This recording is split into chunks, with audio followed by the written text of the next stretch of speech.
So whether you're suffering from a relationship breakup, heartbreak, or career difficulties in life, or you are suffering from any obstacles in your life, do remember in Buddhism, we believe that nothing is permanent and sufferings can be reduced by how we handle things. So in Buddhism, this cycle has to be gone through by every single beings on earth or in this universe. Unless you are lucky, or if you are unlucky, you might skip one of these. So put it this way, the moment when we are born, suffering happens the moment that we are born. And then in old age, we get tired easily, we get sickness, we get pains here and there. And then when we are sick, we are not mentally stable, we are not happy, we just have a lot of suffering. And then also when we die, it's also another kind of suffering, another kind of pain. But it also depends on your karma and on your luck. So yes, you heard me. It is true almost 100% of the time. What people say is true. They're saying you reap what you sow and you deserve what you did. So whether it's your past life or whether it's your current life, when you do bad things, you get bad consequences. Bad consequences means bad karma. Bad karma means bad luck. So this is the way the universe works according to Buddhism teaching. So the best way to get around this or to change the circumstances of having bad karma and suffering is actually by practicing the Eightfold Path in Buddhism. So in the Eightfold Path, you learn to do the right action, right intention, right speech, right livelihood, right effort, right mindfulness, and right concentration. So by far, this is one of the best guide that I found in how you can do good stuff and doing good deeds to get good karmas, good merit points.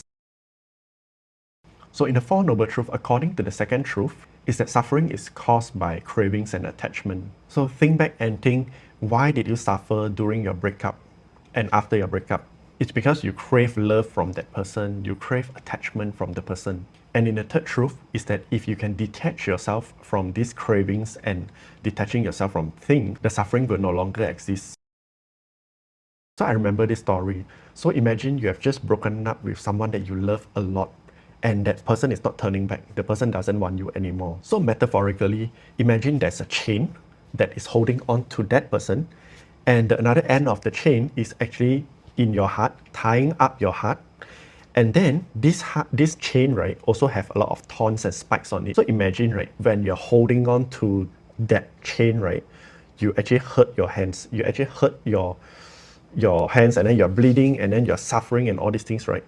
And also at the same time, right, because the chain is tying up your heart, right, it's actually strangling your heart. So imagine the harder you hold on to it, the harder you crave for the attachment. Imagine the pain and suffering. And imagine what happens when you let go of that chain from your heart, no longer strangling you, and from your hands. Imagine when you let go of it, what will happen? You will no longer feel pain. So this is a metaphoric example of why the Four Noble Truths is important, because it teaches us that holding on to something will bring us suffering. So letting go is actually the better way to end suffering. So in the end, think of it this way, suffering is actually something that can be changed depending on your perception, depending on how you think of things, how you handle things. If you let suffering dictate your life, you get a domino effect of bad lucks in your life as well. So even in the law of attraction, it is mentioned that you attract things according to your thoughts. If you feel positive all the time, you will get good luck. You will have good things attracting to you. So we have come to the end of this video. Do let me know in the comment section how you deal with suffering. Are you still dealing with suffering? You can email me or anything if you need someone to talk to, or you can leave it in the comment section. I'll be happy to know and happy to help. And I hope that Buddha be by your side, and Namaste.